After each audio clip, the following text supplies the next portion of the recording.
Morning students. NIC chemistry channel पर फिर से आपका स्वागत है। हमने जो पिछली वीडियो में एफसीसी की संकुलन क्षमता ज्ञात करने की विधि को सीखा था और आज हम काय केंद्रित यानी कि बीसीसी घनीय कोशिका की संकुलन क्षमता ज्ञात करेंगे। तो इसकी विधि को हम डिस्कस करेंगे कि हम इसकी संकुलन क्षमता कैसे ज्ञात करते हैं। यहाँ पर एक बीसीसी एक कोशिका का चित्र बनाया गया है। इस कोशिका में सभी कण जो है कोनों पर उपस्थित होते हैं और एक कण जो है इसके केंद्र में उपस्थित होता है। माना इस कोशिका के कोर की लंबाई को लिखने हमने ए। माना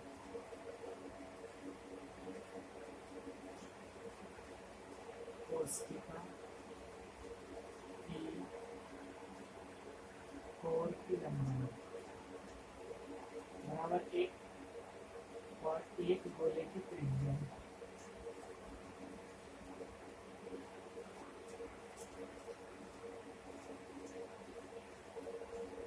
बराबर 5। तो इसमें जो है जो हमारी बीसीसी एक कोशिका होती है उसमें कितने गोले होते हैं? बीसीसी कोशिका में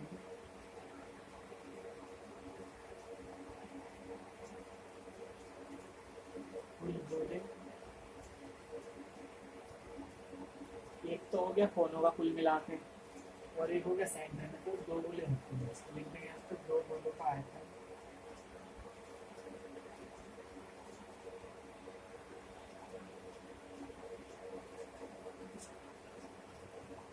चार बटे 3 पाई 8/3 अर्थात ये आ गया हमारा 8/3 पाई 8/3। ये तो आ गया इस कोशिका में उपस्थित कुल गोलों का आयतन। अब देखते हैं हम यहाँ पे लिख लो ए बी सी और डी। यहाँ लिखेंगे हम समकोण त्रिभुज ACD में ये होगा AC बराबर √AD² + CD² और AD और CD कितनी है हमारी?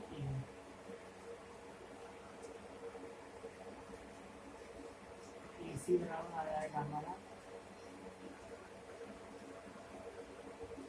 √2A AC बराबर √2A। इसी प्रकार से हम लिख सकते हैं समकोण त्रिभुज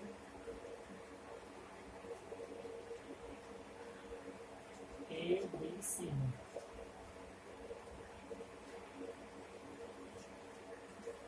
तो इसमें क्या होगा हमारा AB बराबर √AC² + BC²। तो AC कितना है हमारा? √2 A² और BC कितना है हमारा? A। और AB हमारी क्या है? AB हमारी ये लाइन है AB।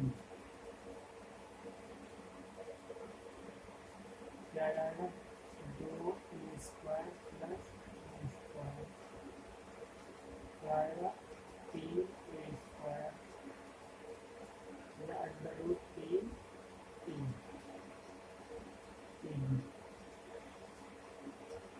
AB बराबर √3A। अब जो AB है हमारी इसमें जो बीसीसी हमारी एक कोशिका होती है इसमें जो है ये वाले जो गोले होते हैं ये आपस में मिले हुए होते हैं। अर्थात ये वाली जो लाइन है हमारी इस तरीके से बनेगी।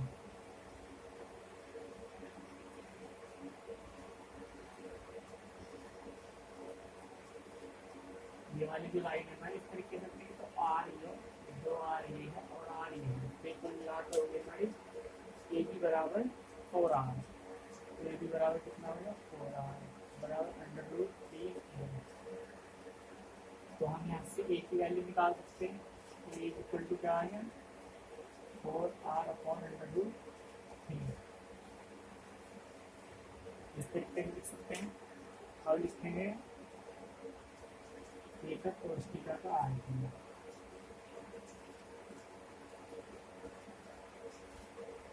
कोष्टिका का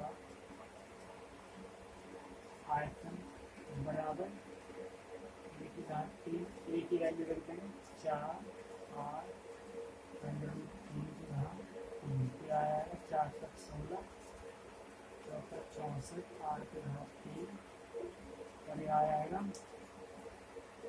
3 अंडर रूट 3।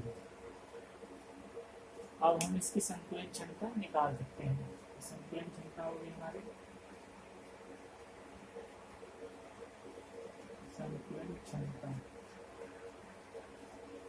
गोले द्वारा घिरा आयतन कितना है हमारा 8/3 पाई r की घात 3, और कुल आयतन कितना है 64/3 अंडर रूट 3 और r की घात 3, r की घात 3 से 3 कर दिया, फिर आ गया 8/3 पाई गुणा 3 अंडर रूट 3/64, 100 आ गया गुणा 100, 3 से 3 कर दिया 8 है 64 अंडर रूट 3 गुणा पाई की वैल्यू रख दो 22/7 और गुणा 100 और रखे 8 किया जाएगा 22 अंडर रूट 3 को आगे 1.732 और यह आएगा 56। इनकी कैलकुलेशन कर सकते हैं। इनकी कैलकुलेशन करने का आता है 68%,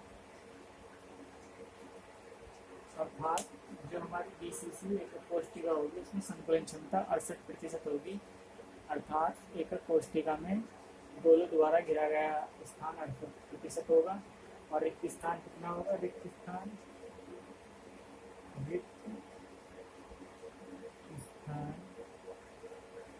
बराबर 100 माइनस 68 या आएगा 32%। इस तरीके से हम इनकी संकुलन क्षमता निकाल सकते हैं। संकुलन क्षमता के बाद हम अगले टॉपिक पर आते हैं शॉर्टकी दोष। हमारे जो क्रिस्टल जालक होते हैं वे पूर्ण रूप से एक आदर्श क्रिस्टल के रूप में नहीं पाए जाते, उनमें कुछ ना कुछ दोष उत्पन्न हो जाता है। उनके परमाणु की व्यवस्था में या उनके आयनों की व्यवस्था में जो दोष उत्पन्न हो जाता है उसे हम क्रिस्टलों का दोष कहते हैं। और इनमें मुख्य जो दोष हैं वो शॉर्टकी दोष और फ्रैंकल दोष हैं। ये बार बार एग्जाम में पूछे जाते हैं। तो सबसे पहले हम शॉर्टकी दोष के बारे में जानकारी प्राप्त करेंगे। जो जर्मनी वैज्ञानिक थे हमारे शॉर्टकी, उन्होंने इस दोष को क्रिस्टलों में खोजा था और इसके बारे में बताया था।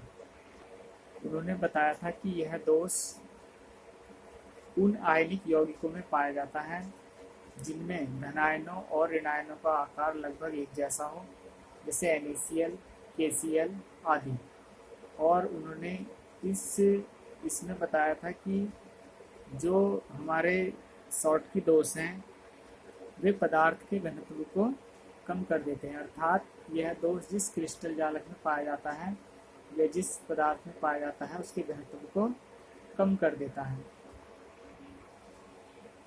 शॉर्टकी दोष के बारे में देखते हैं। जब किसी आयनिक क्रिस्टल में से समान संख्या में धनायन व ऋणायन अपने स्थान से लुप्त हो जाते हैं और उनके स्थान पर रिक्तिका बन जाती है, तो आयनिक क्रिस्टल में उत्पन्न यह दोष शॉर्टकी दोष कहलाता है। जैसे मान लें कोई आयनिक क्रिस्टल है हमारा,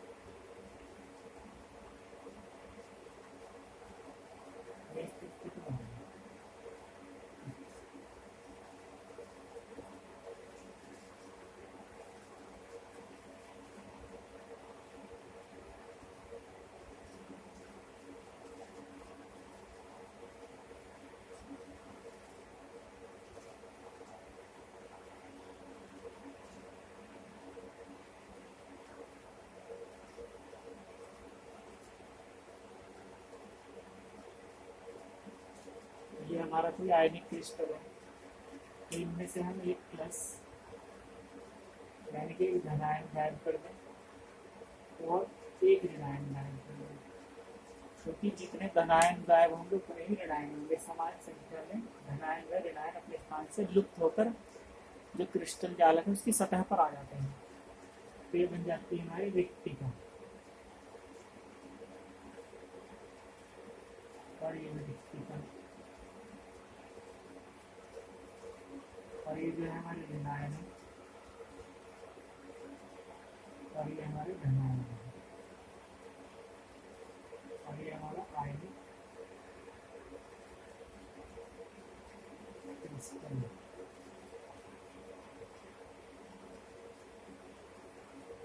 तो जब समान संख्या में धनायन और ऋणायन अपने स्थान से लुप्त हो जाते हैं और उनके स्थान पर रिक्तियां शेष रह जाती हैं, तो इस प्रकार जो दोष उत्पन्न होता है उसे हम शॉर्ट की दोष कहते हैं। इस दोष के उत्पन्न होने के कारण ही आयनिक क्रिस्टलों में विद्युत का चालन होता है, और इन दोष के उत्पन्न हो जाने के कारण आयनिक क्रिस्टल जालक का घनत्व भी कम हो जाता है। शॉर्ट की दोष जो था हमारा उन आयनिक यौगिकों में पाया जाता है जिनमें समन्वय संख्या बहुत अधिक होती है। इसके बाद आते हैं फ्रैंकल दोष। रूसी वैज्ञानिक फ्रैंकल ने बताया था कि जो फ्रैंकल दोष होता है उन आयनिक क्रिस्टलों में पाया जाता है जिनमें धनायनों और ऋणायनों के आकार में बहुत अधिक भिन्नता होती है और इनकी समन्वय संख्या निम्न होती है।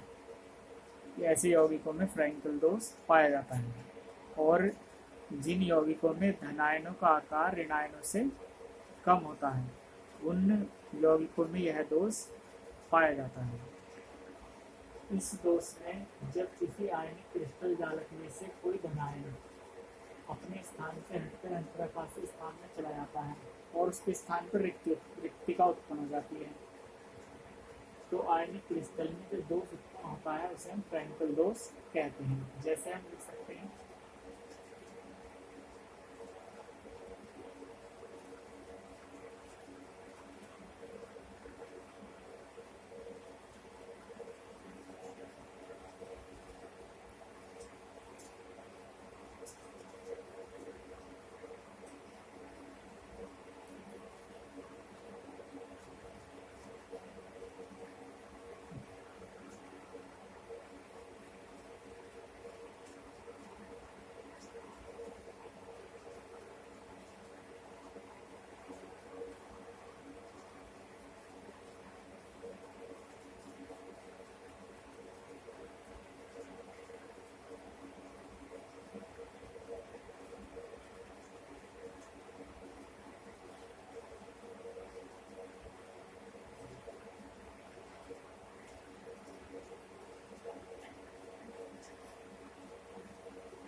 ये एक आयनिक क्रिस्टल जालक बनाया है। इसमें जो ऋणायन है बड़े हैं और जो धनायन है छोटे हैं।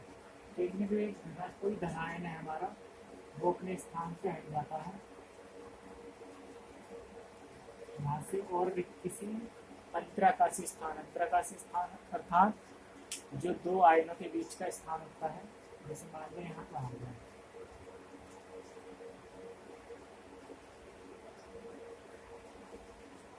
यहाँ से हटकर यहाँ पर आ रहे हैं, तो ये बनेगी हमारी रिक्तिका।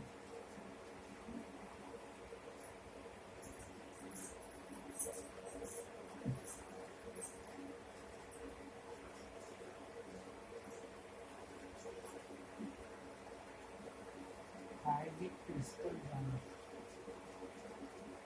और ये हो गया अंतराकाशीय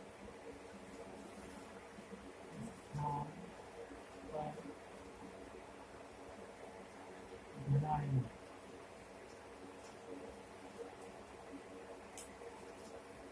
यहाँ से जो धनायन था वो हटकर यहाँ पर आ गया।